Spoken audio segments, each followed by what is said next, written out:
Resident Evil 2 Remastered is a good game. The end.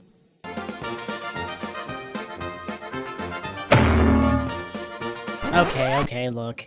This is gonna be hard for me. It's gonna require me to take off the nostalgia goggles. But first, indulge me for a minute.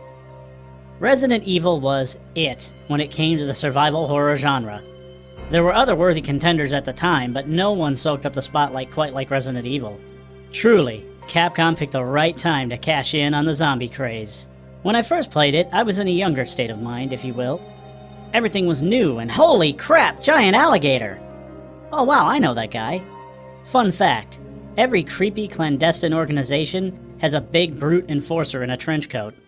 Anyway, this was when I and many future game critics were first introduced to action heroes Leon Kennedy, aka John McClane in a blonde wig, and Claire Redfield. Ah, Claire. If I had ever bothered to go to school, let's just say there'd be a lot of H+C hearts carved into the desks. Now I know technically Jill predates Claire and has a lot more pedigree, but I had never even played Resident Evil 1 back then, so Claire is my number one.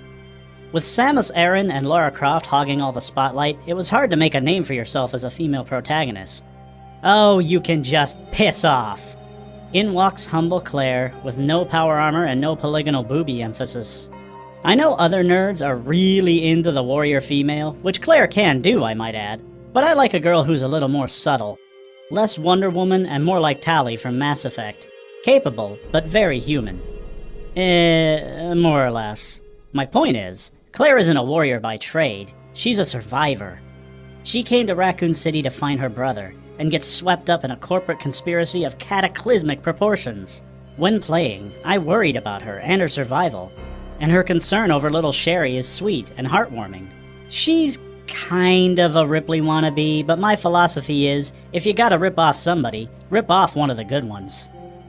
My favorite part of this remaster is when she hops on the elevator with the express intent of killing the ever-living crap out of William, aka G. Holy crap, Claire, you are officially a bona fide badass.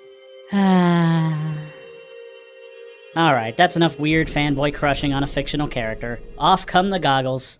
The original Resident Evil 2 was not what you'd call a good game by today's standards. The controls were clunky and oh, the woes of the fixed camera angle. I'm happy to say though, those problems have been addressed, which is a huge point in this game's favor. No more waiting for the camera to catch up with you, and aiming is much more like what you've become accustomed to since the release of Resident Evil 4. And then of course there's the graphics. I am not, by any means, a graphic snob. I have 2 marbles affixed to my eye sockets, so my vision is not up to human standards. I could appreciate them objectively though, and these are really some of the best visuals I've seen on the PS4. It certainly makes the gore a lot more believable. Oh man, that is sick! Thing is, I lived through the era of pointy boobs, mouths that didn't move, and outfits that were painted on the character. So it's light years beyond what I'm used to. Oh, nice to see Mr. X at last discovered his religious identity. I'm sure his MLP folder will definitely make Jesus cry. All joking aside though, the hat looks good on him. It's a nice little touch. Call me crazy, but to me it makes him look a little more human, which amplifies the horror of him lifting helicopters and busting through walls. I've always wondered about this character. Is he aware of what he's doing? Does he have any free will at all? Did he have an identity before he got turned into a horrifying monster? Or was he grown in a test tube? I for one hope I never find out. Characters like these should remain mysterious. It just makes them that much more terrifying. Otherwise, you wind up over-explaining something and thus ruining it completely. One errant shaft of light cast in the wrong direction, and you can seriously shatter all the mystique. I said piss off!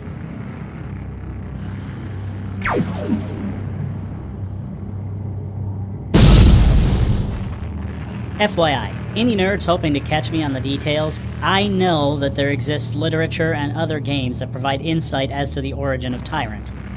But that's one of the great things about games. You get to be the director and call the scenes.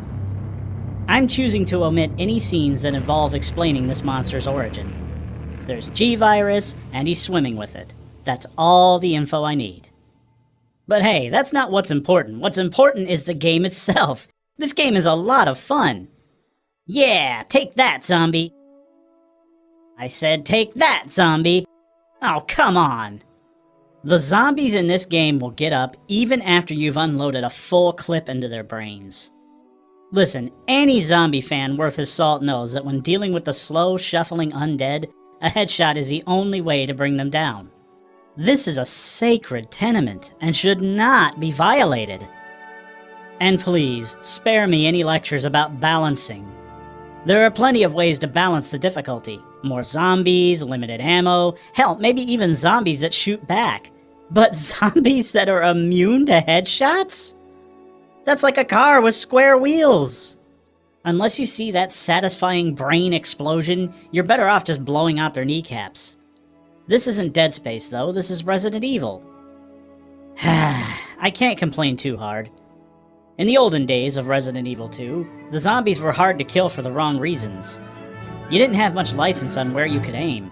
It was just point in the general direction of your foe, swivel on your invisible plastic army man base, and pray for a kill shot.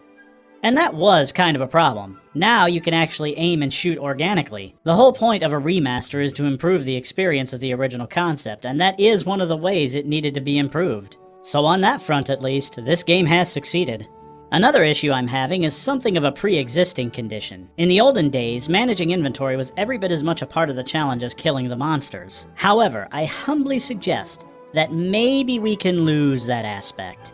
I'm not saying you should have the bottomless inventory of Alucard from the Castlevania games, but for the love of God, why do your items magically disintegrate when you discard them? I mean, have you guys ever played Diablo or Fallout? We live in the era where items can be dropped and picked back up again. Here's an example. I'm stocked up on herbs, ammo, sub-weapons, and one key item, but this item is part of a set. Well, I found that second piece of the set, but because my inventory is full, I can't pick it up. If this were a real-world scenario, I would simply set one of my sub-weapons down, combine the items, and pick the weapon back up. But no, I have to cast it into the ether, never to be seen again. It's not a big enough issue to break the game, so really, I'm just griping at this point. I saved the worst complaint for last, however. This is something that I won't tolerate in any game. Controller lock. Whoops, I'm getting eaten. Oh well, I'll just load my game and... Yes, okay.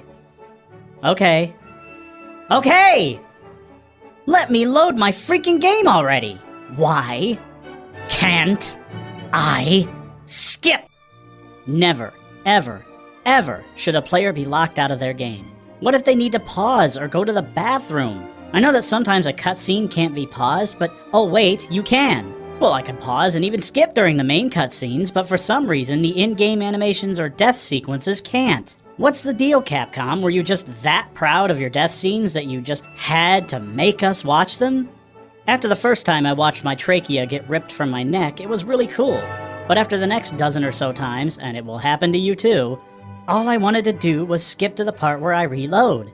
Instead, I'm forced to just sit there and watch as the game stares at me with smug satisfaction and forces me to wait. I know I might sound like a sore loser, but this game is a sore winner. Yes, those exist. A video game is a lot like a chess match that you're playing with a computer. In this instance, rather than letting you admit defeat after he calls checkmate, your opponent is forcing you to wait until he completes the move with slow, deliberate, agonizing motion. He locks eyes with you and smirks, slowly moving his piece across the board. You both know he's got you, but for some sadistic reason, he won't let you call the game. He wants to savor every second of your defeat. You'd tell him to piss off if you could. But your dad works for his dad, and you've got to play nice with him or dear old mom will be forced to go back to work at the restaurant. Oh God, the horrible ticking of the clock! When will the insanity end? Leapfrogging off of this problem, we have the fact that in the Survivors mode, there is no restart function. Let's say that you know you've had it, but as we've already established, you can't skip the impending death scene. Your options are, A, watch the game smugly have its way with your character while you watch, or B, quit, select the game mode again, and wait for the game to reload the cutscene you actually can skip.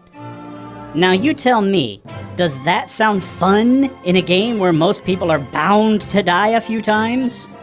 I could go on and on about how endlessly frustrating this is, but I won't. The fact of the matter is, this is a well-crafted game. This game succeeds to near perfection in its primary objective, and that is improving the original concept. The graphics are better, the gameplay, excluding aforementioned flaws, is better, and the overall presentation blasts the old game out of the water. It's like the Tin Man after he visits the Emerald City, all shiny, polished, and the joints are all oiled and whisper quiet. Except there's a little teeny tiny plastic piece inside of them that just sort of rattles around every time you move him too much. On a scale of 1 to fantastic, Resident Evil 2 Remastered gets a 6. What did you think of Resident Evil 2 Remastered? What should I talk about next? Let me know in the comments. All YouTube content will appear a couple of days after it premieres on our Twitch channel, so the best way to view our content the day it comes out is to follow us on Twitch. Thanks for watching!